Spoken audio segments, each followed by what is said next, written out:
د نبی کریم صلی الله علیه وسلم زمانه وه. نوی به بعضې خلک رالل او مسلمانان به شو. نو چې دا کم به نوي مسلمانانو نو دی تبا دی مؤلفة القلوب وی دا اوه قسمونه یو قسم پکې دا په دې اوه قسمونو کې چې یو سړی به راغی او د یوې ورځې او دوه ورځو مسلمان به نو حضور پاک ډېر هوښیار انسان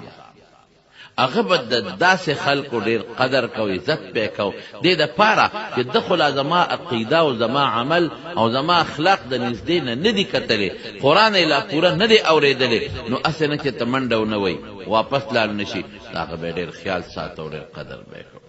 ډېر عزت به یې ولکه. نو چې څو ورځې به تېرې شوې قرآن به یې واورېد او د حضور پاک معجزې به یې ولیدلې او د نږدې نه به ارسو قتل بس بیا به داسې و چې بیا به بل شان سړی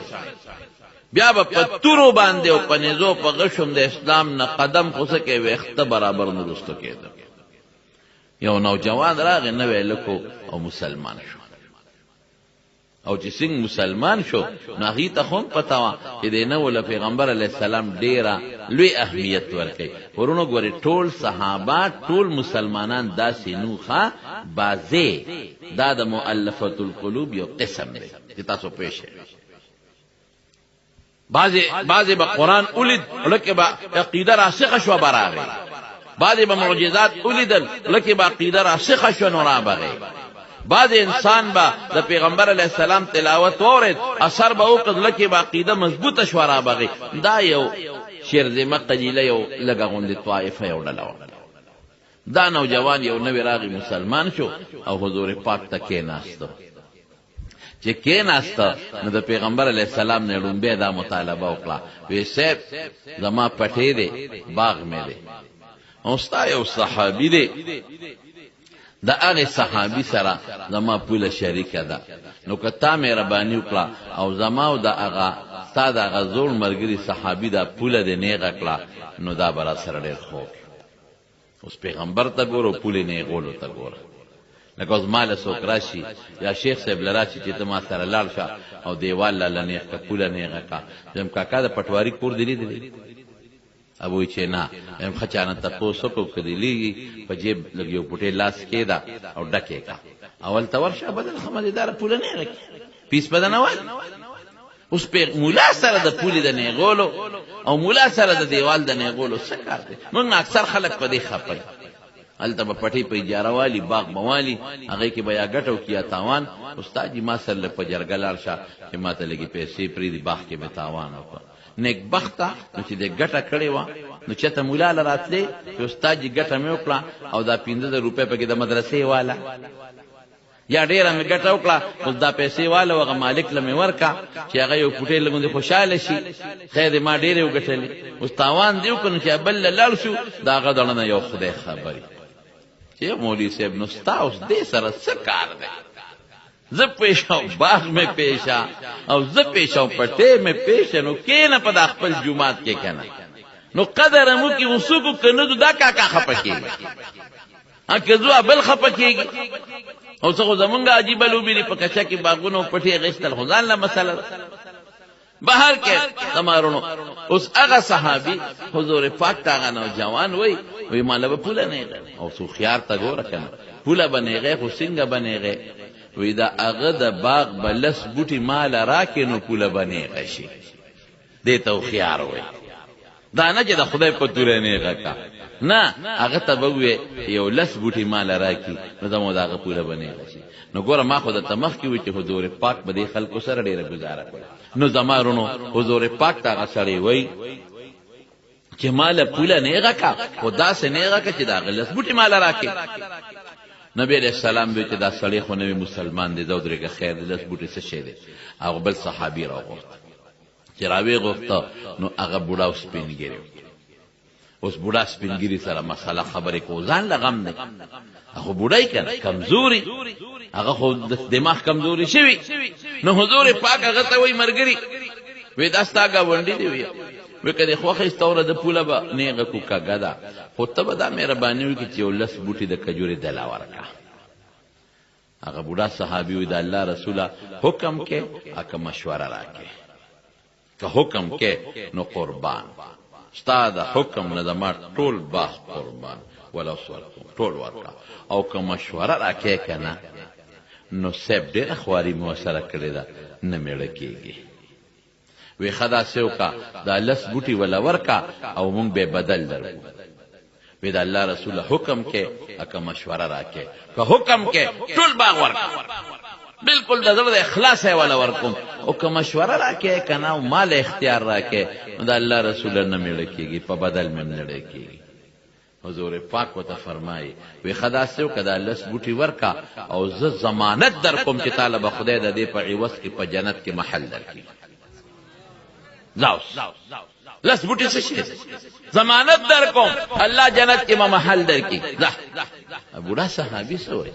هغه وی د الله رسوله ما ستا په لاس ایمان راوړی دی او بلا روجې مې نیولې دي صدقې ورکوم نفلونه کوم او د دنیا جهادونه مې وکړل او د دنیا کافر مې په دا توره مردار کړل نو جنت خاص ماله خدای راکړي لس بوټي ولې ورکوي او واقعي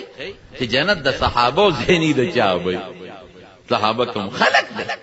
قسم دی دغه صحابه کرامو په دې خپل لاسونو د حضور پاک نه توري تنبولې نو حد په غزا کې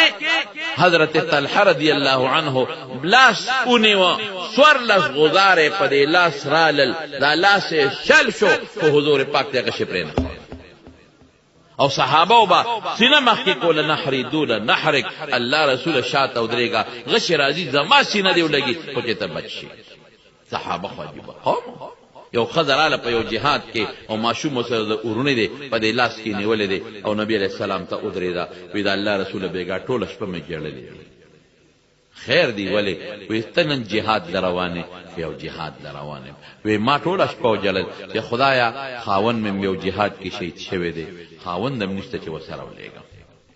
بچي مې نشته چې وسره ولېګم هم شهید شوی دی رور مې نشته چې وسره ولېګم پلار مم نشته چې وسره ولېګم نو حضور پاک با د جهاد په میدان کې د تورو په میاس کې ولاړ څوک په غزارو نه کی خوګ نشي زخمی نشي زما د کور دونه څوک نشتا چې د رسول الله مبارک دفاع وکي او دغه حفاظت وکي نو د الله رسول د معصوم بچي مې وروړي وي دورونی والا دا ځان سره بوله حضور پاک ذهن سوچو چې دا خزه جوړ دماغ کار نه کوي وی په دې معصوم څوک کوم دی توره چلول شي د حفاظت کول شي د خپل ګول شي بینه د الله رسول دا سوکا چې دا یو صحابي لا ورکا او چې تا باندې کله د توري غش غزار کیږي دا ډال پشان به درته مخ کې نسی دی چقنی شي خو چې ته بچ شي دا د خزوی ما صحابه کرام هغه خلق دي چې په مخ د زمکه با دا غي د خپو د ګرد پشان انسان پیدا نشي کم استرګې چې د رسول الله مبارک په چهره لګېدلې دي کم مسلمانان استرګې او کم خلکو باندې د دواړو جهانو د مبارک سردار سترګې لګېدلې دي او کم خلق د حضور پاک له غاړه غټه ورغلي دي او کم خلکو د حضور پاک د ودسو په خپل وجود مګلي دي قسم دې دا مبارک مخلوق دي الکه رښتیا ویم که دروغ ویم دا رښتیا خبره قرآن شریف صفت کئی والذین معه اشداء علی الکفار یو کس نه یادی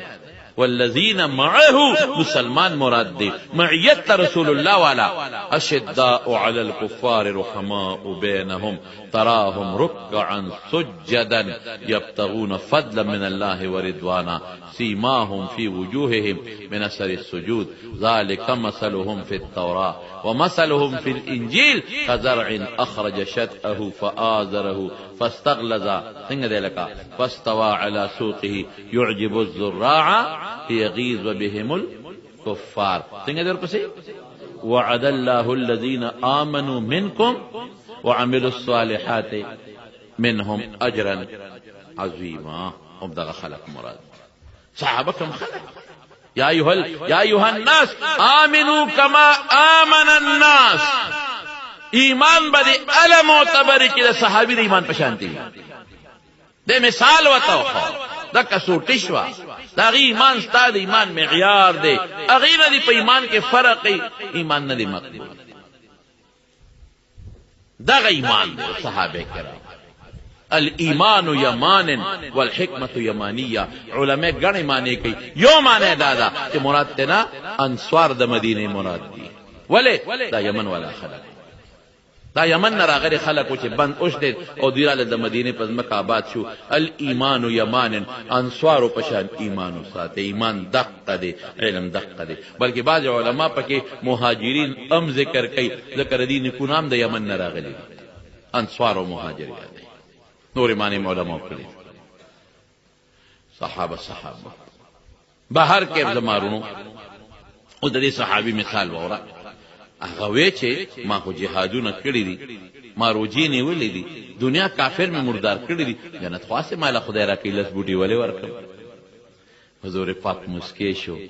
مجلس برخاست شو. یو درېمګړی صحابي راغی او نبی علیہ السلام ته کېناست. وی دا الله رسوله که زه څه طریقه جایزه جوړه کړم او دا لس بوټي د دې بوډا بابا صحابي نه دله والم په جایزه طریقه، نو مالا به خدای جنت کې محل راکړي. نبی علیہ السلام مبارک سر ښکته کړ، د وحی انتظار یې کړ او د وحی د انتظار نه پسې سر مبارک روچت کړ او وی فرمایل وی بالکل که تام پس جایزه طریقه دا لس بوټي دنه دله واغېشتل، تالم ضمانت در کوم چې الله به جنت کې محل درکړي. وی خسیر لاړ. اوس دا درېمګړی صحابي چې د په قبا کې د 300 د کجورو د بوټو باغ و. 300 بوټي ډېر شی او په هغه کې د کجورو نه علاوه انګور او نورې میوې مې دغه زمانه او دیوال ته تاو دی او پکې کور بچی مو سره اوسېږي. غشته او بدی پکې اعلی قیمتي باغ. دا صحابي دی بوډا بابا له ورغه چې ورغه دروازه وته واله اول روت وی ما پیجنې وی نه وی د عوالی ویم د قبا فلان کې منوم دی او الکستانم خو موریدلې ا د 300 د کجورو د بوټو باغ ستاره مې ډېر صفات اوریدلې دي چې هغه کې مختلف انواع او قسمونه د کجور دي. لکه دې زمانه کې د لوچي او یا تاسو په دې علاقې کې د املوکو وغیرہ باغونه او خواري وسره کړ هغه باغ ستاره یو زمانه هلکه کې ډېر خو بدی موریدلې دي او ډېر خمدار دنه په سبزی او ترکاري او سيزونه کور دې په کې جوړ کړي یو زمانه ټول خواري دې کړل. څنګه راغلي وې زه خو یو مسلې لراغله وای وې داسې وکا دغه د 300 بوټو باغ در کوم او د لس بوټي راکا صرف د لس غواړم ادر کوم. بوډا بابا وته وی سوچ ته کړی دی وی هو الکه مکا وګوري روغه 300 بوټي ټول وی باغ په لسو بوټو راکې سوچ ته کړی دی وی بالکل مې کړی نه نه سلو کا مسلاتو کدا سے نه دا خډيره خراب سودا کې پله سبوټو 300 بدون غون باغ وی بس ما خبره کړی دا خو تر سره خاو کا وی خشو بابا خو خوشاله شو کنه لس بوټي بور کم او 300 بوټي برته ملوي دا خو سودا ده نقد سودا وی شو خبره ویاو لاړه صحابي او د کور نه باغ نه بار خزه ته ودرېده او خزله आवाज ورکه اې د فلان کی موره کړه دې روچته کدا باغ می خرڅ کو بچی رو باس. هغه زمانہ کې څه کړه یو منګي او پوزا کې بو یو دوه کاسې به نشنه چېو نه توره چېوا داشنه او توره سره وتی او نه دا ډینر سیټونه او نه دا ټی سیټونه او نه قالینه او نه سوپا سیټونه او نه د خرو دا غټ ډبل بیت کټ دغه د خرو کټ دا غټ دا پاغه زمانہ کې نو او نه پکې دا پرجونه او نه دا واشینګ ماشین وي او نه دا کمبل وي دا سم معمولی غوندې دا زمانه دا شړای بابا او د خامتا جامع دغه وسلور سیدونه ما مختصره غوندې کړه کوډه بابا وی د فلان کی مورې روزه کډه روچته وا دا باغ می خرڅ کو نو چې خدای ته دوی او اخو به خدو مسر په باغونو کې خدمت کو بس هغه غریب یال ته په مقصد کې په جړا شو یسړی په چا دې خرڅ لم پکې شین شو یو بوټي سره مهنت وکړو او به متروسته چې کامیاب شو ما سره دې سلام نکړه مشوره دې نکړه چا دې خرڅ کو وې تروزه وې ته خورا دن نشه وې نه دا پر دې ته ما نه دې پر دې دې نه دردن نه کېګم شابه فورا بچی دې مټونی سو کډه راواله راځه د خزړې راخه سودا مې کړې ده خزه په جړا سر اے سړیا د چا کور لبزو د چا همسایه‌توب به کوو د چا کوټه کې به ورځې شپې تېروو دا دې څو کړل سلان یې نه ده کړې او کور دې خرڅ کړ خو مونږ چې دونه محنت او ښځې ته خو راوځو ښځې غریب یو بچې په یو غېږ کې بل په بل کې او منګي او کوزې بار راووتل او په ژړا سره ده چې د چا کور لبزم د چا کوټې له څه سودا دې کړې ده وی ښځې وی دا باغ مې د جنت په کور بدل کړی دی د جنت په محل مې بدل کړی دی که د دې زمانې د بلا شیشه که ښځه وي که نه د دې زمانې اوهو لوی غم به جوړو دې زمانې ښځې توبه وباسه دا خو بلاګانې ده دې ته کړې ده و چې کور مې دنه خرڅ کو پردي کور له بځې او جنت په اوی ښه جنت به سره ګورو دنیا کې زه د چا خدمت به کوم